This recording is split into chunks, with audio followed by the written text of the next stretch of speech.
Hi everyone, I just wanted to come on and share an update. So I'm still waiting on the NTPF to go over my paperwork.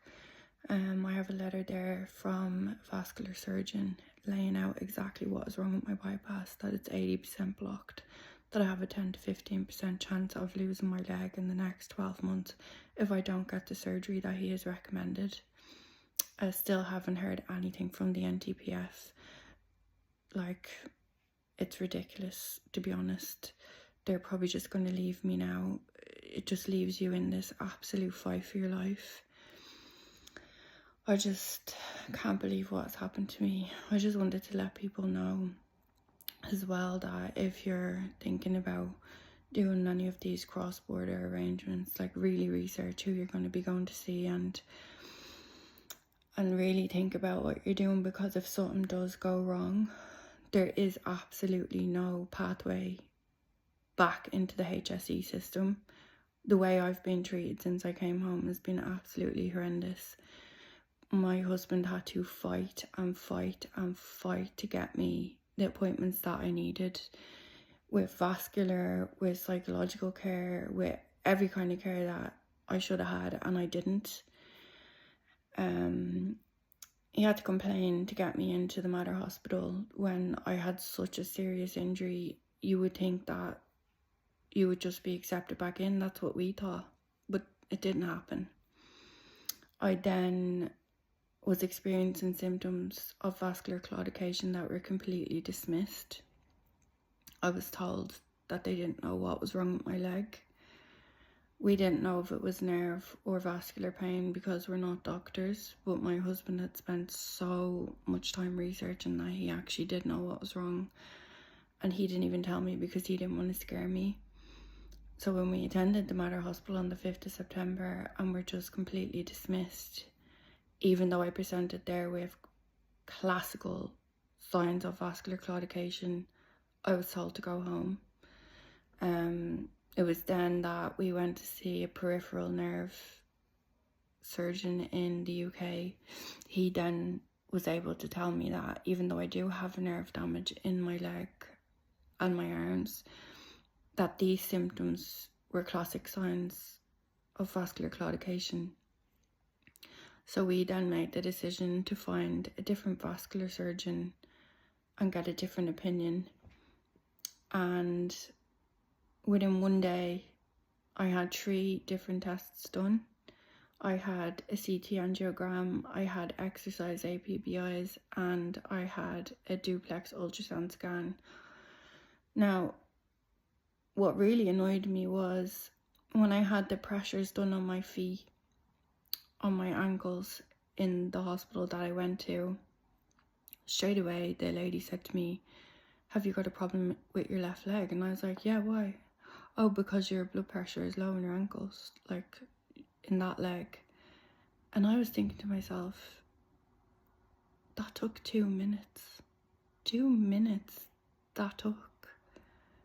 Now, when I did the exercise, my pressure in that leg dropped by a further 30%. That is such a simple test that could have been done on me in the Mater, without doing a CT angiogram, without doing an ultrasound scan.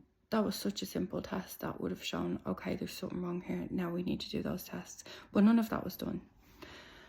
And even after the consultant in the Mater Hospital got the letter from the guy in Birmingham, she still proceeded to send a letter to him to tell him that I had absolutely no vascular problems and that this was not a secondary symptom to a vascular cause, which was completely wrong. It's scary. I'm scared every day now what's going to happen to my leg.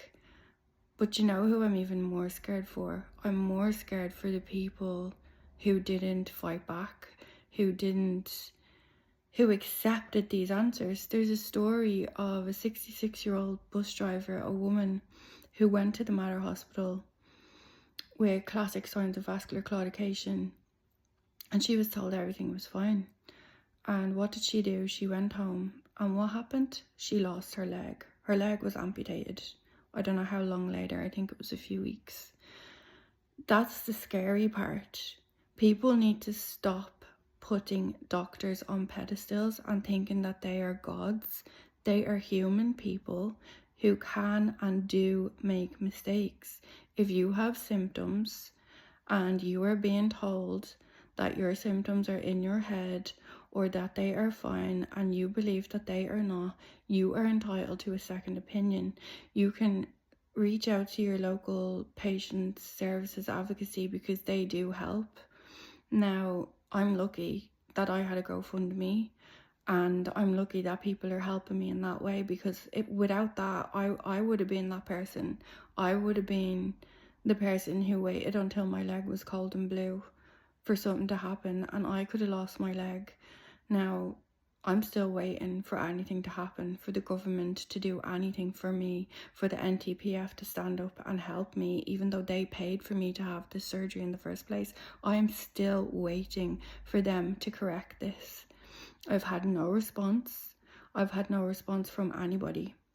I have Pater Tobin now, who's fighting for me and who's going to raise my issue in the Dáil, hopefully. But this just isn't acceptable, and people should not have to accept this behaviour from doctors.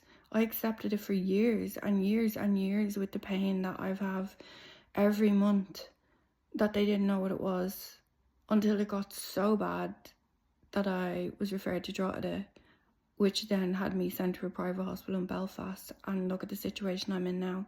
It's 10 times worse, 100 times worse.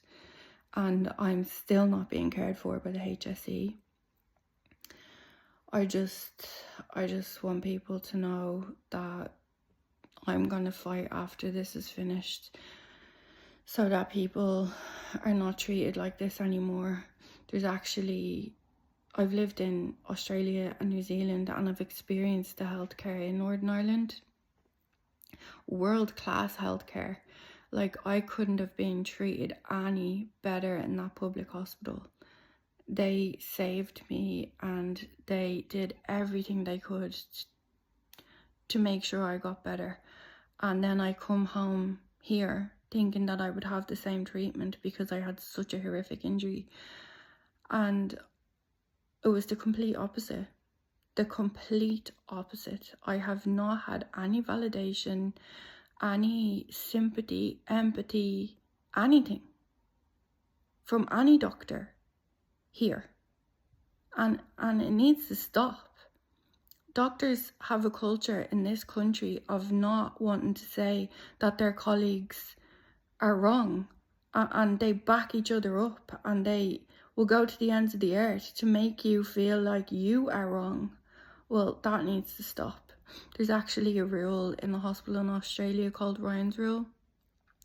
And if you're not happy and you don't believe that you have been treated right or your symptoms have been taken seriously, a doctor from a different hospital has to come and assess you.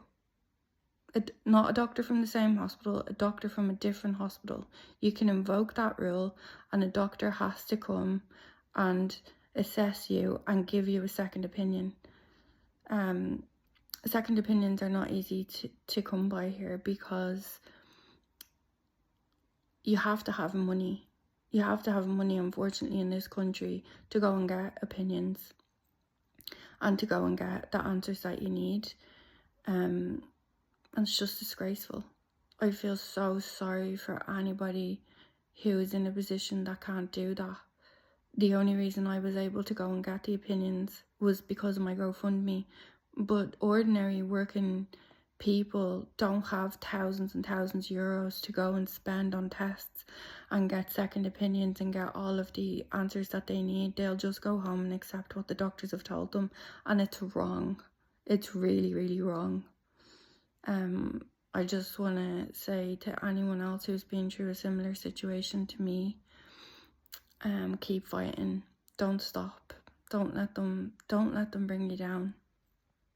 Remember the people who were there for you, whether that be friends, family, politicians, doctors. Remember the ones that were there, and remember the ones that weren't, because the ones that were there for you are important in your life going forward, and the ones that are not don't matter.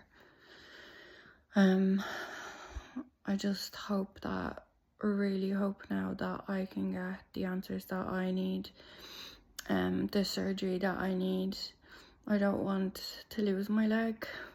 I really don't want to lose my leg. I don't want my bypass to completely fail. I don't want any of these things to happen.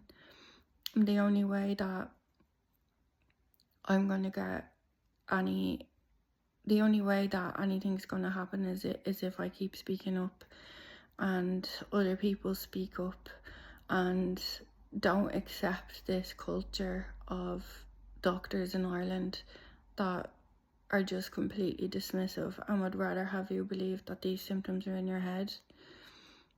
I'm not saying that about every doctor. I know there are some amazing doctors and nurses in this country, but unfortunately that is not the experience that I've had, and I know that it's not the experience that of a lot of other people have, and it needs to change. And the only way to change that is to make your votes count in the next election and vote for change, because this government is a disgrace, and there's so many stories that come out about the failings of the healthcare system every day, and it makes me sick and it turns my stomach, and I just cannot believe how I've been treated and how other people have been treated in this country. It's just wrong. Like, there's no other way to put it. It's wrong. The waiting lists are absolutely diabolically huge. And then if you do accept an appointment to go somewhere else and something goes wrong, you're coming back to a bigger fight. I had to fight for my life, and now I've had an even bigger fight just to get the simple, basic care that I deserve, that everyone deserves. Anyway, I could go on about this all day and I'm not going to. I'll keep everybody updated on where I get with my surgery, and hopefully I get an answer soon as to whether I'm going to be able to get this surgery or not. But thank you again to everyone who donated and continues to donate. It's helping us to keep fighting against this system, this monster that you have to come up against if anything is wrong or goes wrong.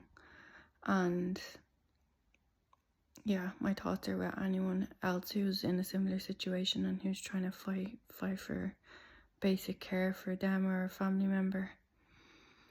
Thank you, and I will let you know if anything changes.